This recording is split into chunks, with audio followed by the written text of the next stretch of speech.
Welcome to the bold analysis. Uhuru Mwingi Kenyatta, the 4th President of the Republic of Kenya, is back in the political picture.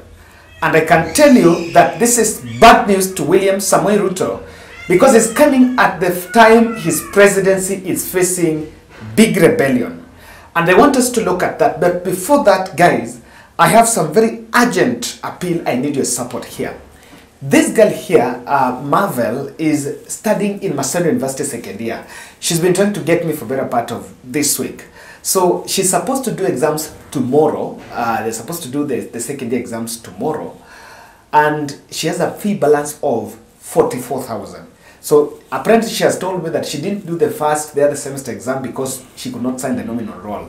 So I'm urgently asking you guys, tomorrow in the morning, Monday morning, I will send that lady 44,000. Kindly send me anything you have. Let's support this kidogo too, because this is a bit urgent, and I have just to, I've been trying to look at other means, but I have to, so that this girl can get this support. She has a bit of a challenge because even the parent, mother, they also have a girl who is also in another college, and things are simply not adding up. And Marvel will be part of our program next year. So kindly, let's support. Anything you can send me. Tomorrow, I hope in the morning I'll get that 44,000 and send to that girl so that I find Mtaani. Now, ladies and gentlemen, this is what Uhuru said. This is Uhuru's speech in Mwingi. And I want you to listen carefully because it was very deep.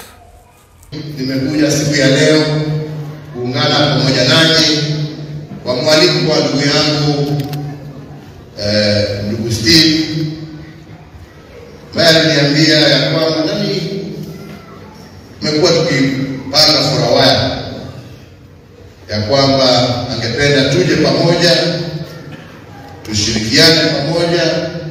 Kanisa ambaye vile tumesikia alikuwa mwanzilishi wa hili kanisa,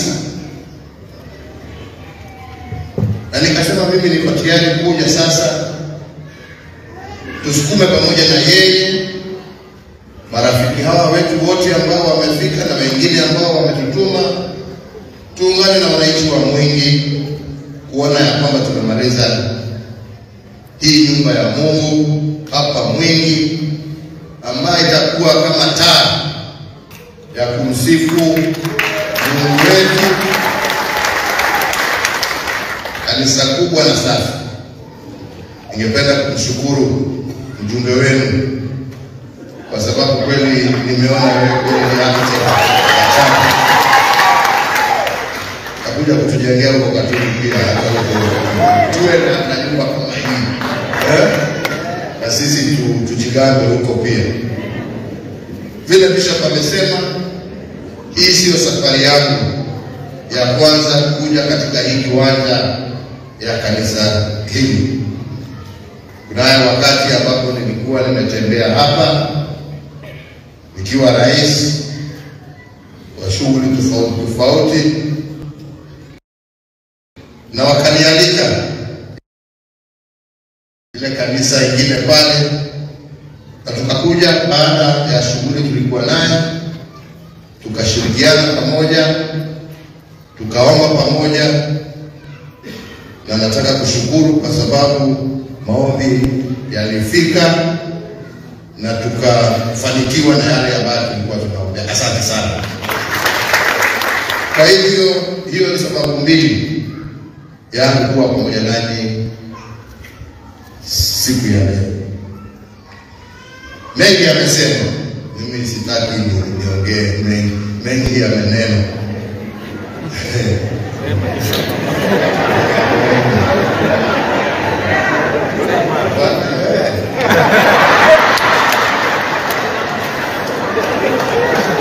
Nimesikiza,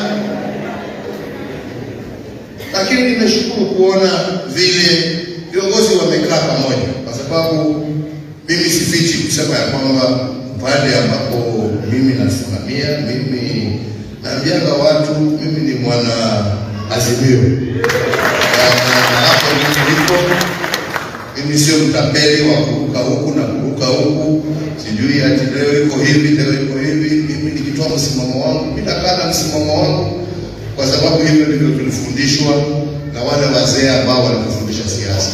Kuwa mtu ambaye anaweza kuaminika leo na kesho, sio mtu wa kuyumbayumba namna hii. Hiyo sisi hatuko hapo. We are where we are to stay, and we are proud of it, and we are hopeful of a bright future for pahali tu. Bishop umeomba hapa sasa, mimi nataka kuhakikisha kwamba yale ambayo niliombea yangu imefika. Sasa hiyo nyingine sijui. I can vouch for the credibility of nafikiria na line inaenda. So muendelee who knows? Only God knows. And it is God, and that is why we are here to give Him thanks and to join together with you to do His good work, to do His great work. Bado nikukauliza kama Wakenya, kwa sababu huo msimamo wangu haujabadilika. Tuendelee kuwa pamoja. Tusikubali siasa ya kutugawanya kwa misingi ya kikabila, kwa misingi ya kidini, kwa misingi ya tajiri sijui na maskini. Kila mmoja wetu ako na jukumu ya kujenga taifa la Kenya. Kila mmoja wetu ako na mahali ambapo anaweza kucontribute kuhakikisha ya kwamba nchi yetu imekuwa, tumepambana na umaskini, watoto wetu wamesoma, na nchi yetu iko na amani. Na umoja wa nchi unatokana na umoja wa viongozi. Tusiwe watu ambao tamaa yetu ya uongozi itazidi shida ya mwananchi ambaye anaongoza. We should truly become, and if we are, we should be united. There is no reason for us to be united. If we are being led by the spirit of servant leadership, that we are in the positions that we are in, and God has given us those positions, not for ourselves, but for what we can do for the people that we lead. That we will not engage ourselves in negative politics, but rather politics that will uplift the children of God. And that is why God has given you that opportunity to lead, to be of use to your fellow citizen, to your fellow human being. And you cannot do that if you are not united. Kwa hivyo, mimi sitaki minene mengi.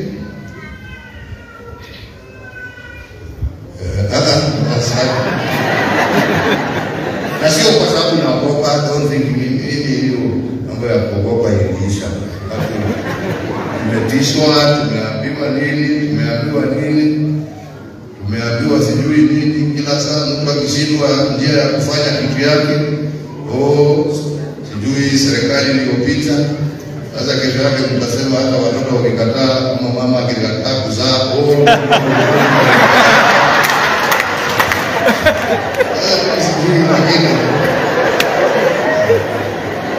tumezoea tu, tunayasikia inaingia na inapita na tunaendelea. Kama ni namna gani? Tangu ni kuwaombea amani, umoja, na tuje sasa tufanye kazi ile ambayo inaleta. Hiyo ndio hamu yangu kubwa sana. So, you know, Uhuru, that statement, the fact that I've made some observations from that, there are some few things that he has said.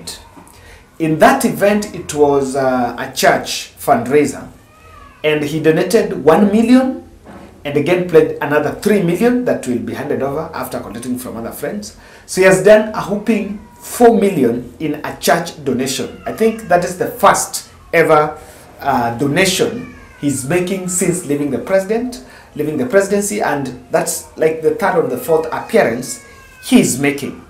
His appearance has been shaking the political corridors because many people probably did not expect. Uhuru Kenyatta also acknowledged a donation from both Raila Odinga and Martha Karua, and in that speech there is that which is saying, I am still a member of Azimio la Umoja, mimi sita yumba yumba, and he's also making a statement that when you have political leader, when you have leadership, you should look at the plight of the people. You will also realize that he was not flanked by any Azimio leader or Jubilee Party leaders. So the strategy was to keep it, to ensure that it's kept a bit of a low key and also reduce the political tantrums. Before attending the fundraiser, there was a closed-door meeting between Uhuru Kenyatta, Kalonzo Musyoka, and a host of leaders who attended the fundraiser. And he also hinted at a possibility of holding another fundraiser in Gatundu so that they can also be helped to build a church on the other side. And so his presence politically is very significant. And I also listened to the political undertones. Sample these speeches, and these are speeches of people, and there are two things that are emerging there. Umetabiri na ukatabiri ya kwamba rais wa 6 wa Jamhuri ya Kenya ameketi hapa, lakini mwenye alitabiri zaidi alikuwa Uhuru Kenyatta. Alitabiri na akatuonya, akatuambia tutajuta. Tumejuta ama hatujajuta? Punda imechoka. Punda imechoka ama haijachoka? Imechoka. Alitabiri. Na kwa sababu utabiri yake haijafika, kwa sababu alituambia Raila ndiye kiongozi mwenye anakuja. Kiongozi mwenye anakuja sasa, kulingana na utabiri wa Rais Uhuru Kenyatta, ameketi hapa. Kalonzo.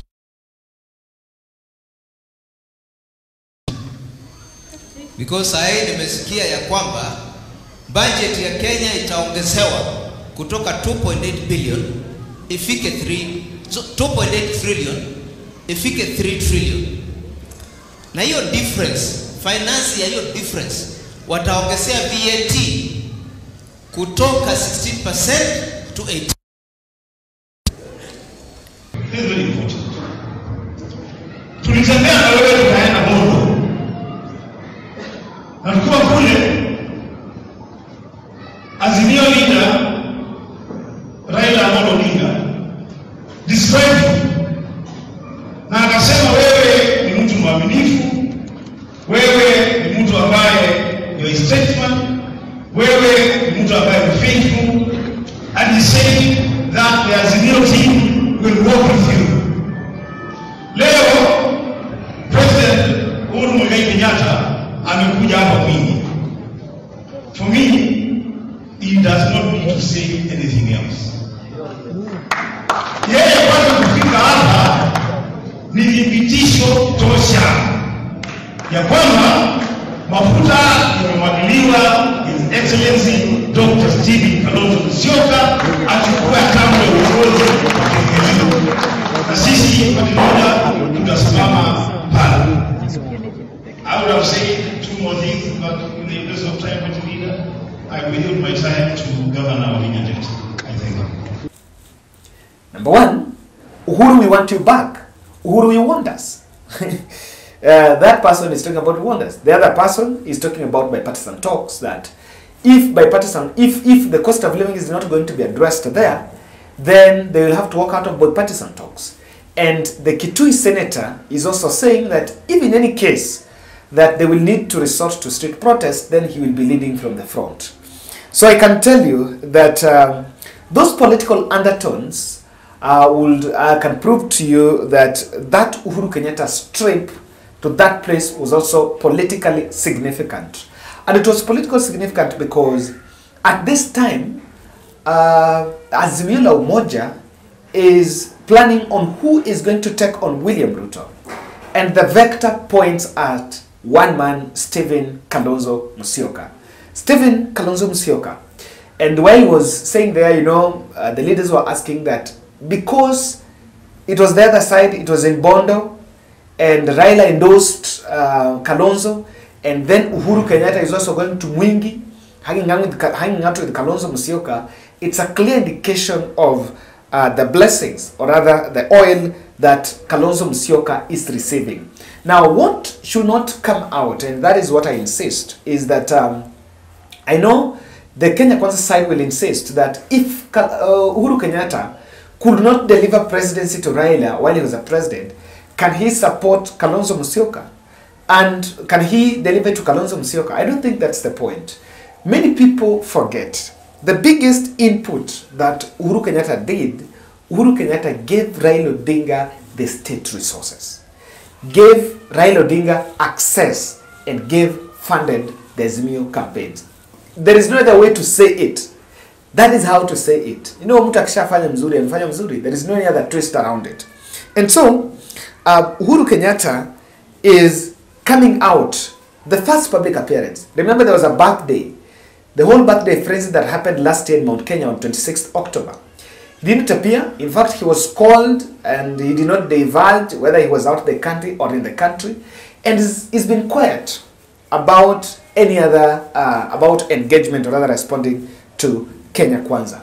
Now, in a clear response also, he's mocking them that even if watoto watakataa, maybe wamama watashindwa kuzaa, it will be blamed on the previous administration. And it's a clear sign that he's a bit disturbed by the fact that his administration is still being used as a punching bag. And the reason why it's normally used as a punching bag here is these people that keeps on blaming Uhuru Kenyatta were receiving salaries and payment and very big perks by that time in the same government that they've been attacking.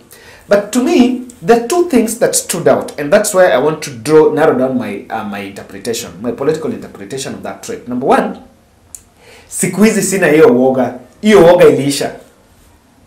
You know, and he's saying, you know, by that time, and I think it's confirming that maybe alikuwa na hiyo woga. You know, there was bit of it. That way back, maybe sometimes back, he was feeling threatened and was feeling a bit uncomfortable about commenting about some issues. And number two, he's saying, I am still in Azimio la Umoja. I'm still in Azimio la Umoja is very bold because there have been a bit of disquiet because Rigathi Gachagua is running here seeking for some handshake. And probably that handshake will come with the condition of you have to leave Azimio la Umoja. Number two, there have also been another narrative here that Azimio la Umoja maybe is fallen and things are not working out. So he has made those two political statements. But then the big question here is this: why do you think Uhuru Kenyatta is very emboldened?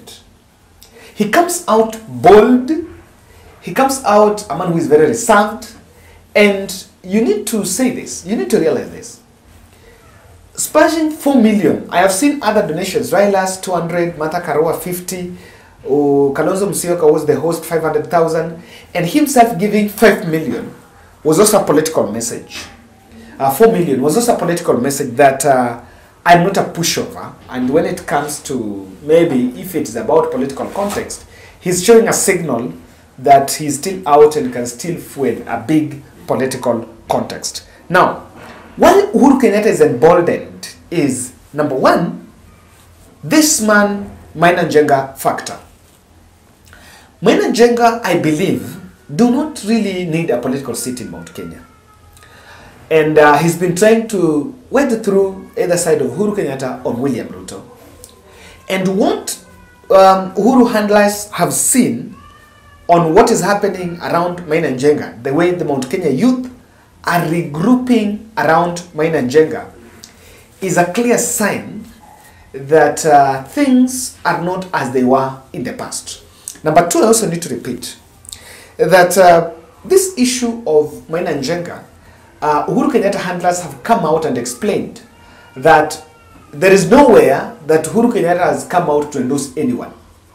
No, nowhere. There is nowhere that he has said he will hand over some power to Maina Njenga. So that's number one, where he's also coming out to ensure to send a political statement. But then I want us to look at the other three, because that is where the gist of this is. And kindly, I'm still reminding you about Marvel's fees. I don't know, we will do 150 bob challenge. Marvel's fees. Marvel needs 44,000 to do her exams tomorrow, Maseno University. I promised Marvel that we will send her that money tomorrow because of you. So kindly, let's try to support her. I think the little we can get, I'm sure, by tomorrow, probably by mid-morning, she will receive that 44,000. And I believe it's possible. Now, Mount Kenya popularity gain. I want to tell you that Uhuru birthday frenzy was not just something that just happened by the way. It was a very well choreographed research to test the waters. And after the way he saw the region milling around the idea, or rather excited about his birthday, was a clear message about his popularity. You will also understand that, and I think we analyzed that video here, there was an event in Githurai, and in that event something happened very interesting. The Kameme team were asking the followers, or rather the radio followers, whether they should greet William Ruto, Rigathi, or Uhuru Kenyatta. And all the rest, they were saying Asha, to mean no. And when Uhuru Kenyatta's name was mentioned, it came out boldly. Now, this is what Uhuru knows. Now, with his emboldened, with his growing popularity in Mount Kenya, that has already disarmed Rigathi and the team who thrived on Uhuru attacks. For example, now, I saw Kimani Ichung'wah going to Kirinyaga and trying to wink some gullible Kenyans there. The Uhuru Kenyatta is the one that messed the country, Uhuru this, Uhuru that. That attempt has, according to me, actually, it even backfired. Because people are just staring at them like, what are you guys saying? So he has known very well that with growing popularity, they will know that even if they want to attack him, that has been disarmed. But the big reason why Uhuru is out and with the brave face is because of William Ruto's national rage. William Ruto is facing the roughest moment 1 year after his presidency. And there is a lesson that maybe the handlers needs to hear from Liberia. George Weah, we understand, also used the strategy that William Ruto used here. And it's a clear signal, it's a very clear sign that things are not going to be fine. Now he has realized, Uhuru knows very well, that the country has been asking him, where are you? Come and save us. That question has been going on. The country has been out saying that, look here, you need to come and support us. So he's come out because, again, I'm telling you that if today he will go to Githurai, maybe drive through to Githurai, he will receive very good reception. Very good reception. And he's pointing out that he's still active, still be able to fund, to be in the political fold. Now, before I finish, the common denominator, the biggest statement from Uhuru's presence coming, and of course coming to be around Kalonzo Musyoka, is that Kalonzo Musyoka is endorsing the candidature of Kalonzo Musyoka. I think the 2027 presidential candidature of Kalonzo Musyoka is not a secret. That is something that's already known. Now, to Stephen Kalonzo Musyoka, how I wish that it doesn't start and end at endorsement. I like, of course, it will be very interesting to see Raila saying Kalonzo Tosha, Uhuru saying Kalonzo Tosha. It is not just that enough. And I see leaders marvel at that. Kalonzo must come out and chart a path. And in fact, if you want to contest against William Ruto, William Ruto contest starts now, today, at this hour. If things are going on wrong, I think you're not the type that you should. And in fact, if Ruto is your political competitor, Ruto should become your enemy number one. If Kalonzo Musyoka is running for presidency, Uhuru Kenyatta and Raila might do the backing. Raila has the voting constituency. Uhuru has the voting constituency. Both Uhuru and Raila have the financial muscles. They have the network that they can bulldoze Kalonzo Musyoka candidature. They can push Kalonzo Musyoka candidature. But I believe and I think so, it must start. You must come out of that comfort zone. Why am I saying? I have seen Kalonzo holding many events in Ukambani. And Ukambani, he's not even threatened. I believe and I really hope that if you wanted something, Uhuru has 4 million, can donate all that much and can support even some of these events. I wish you can even try getting to the other side of the mountain. Get to Western. I don't know when last Kalonzo was in Western, unless the other time they were with Raila and Vihiga. I don't know. So Kalonzo must come out. I think we insist on this. He must come out and show us. He must show the supporters that is out for it. If it means protest, I think if the country is going, if they're going to hold a protest, I think Kalonzo should be the person leading that. And what I insist, if you want to vie against William Ruto, then you must be Ruto's enemy number one. But if Raila becomes enemy number one, it will be a little bit of a challenge because, of course, with all that, it's not a guarantee. In politics, it's not a guarantee that we'll inherit. And politicians are very selfish. Many times they are not willing and able to offer, or rather to give their political constituency. Thank you kindly. I'm receiving any amount, 150, 2,000, any amount you have. What I'm praying is that by tomorrow, at I think around 10, I will send this lady for the 4,000. Kindly, let's support and see. Let's support and see how this will play out. Asanteni.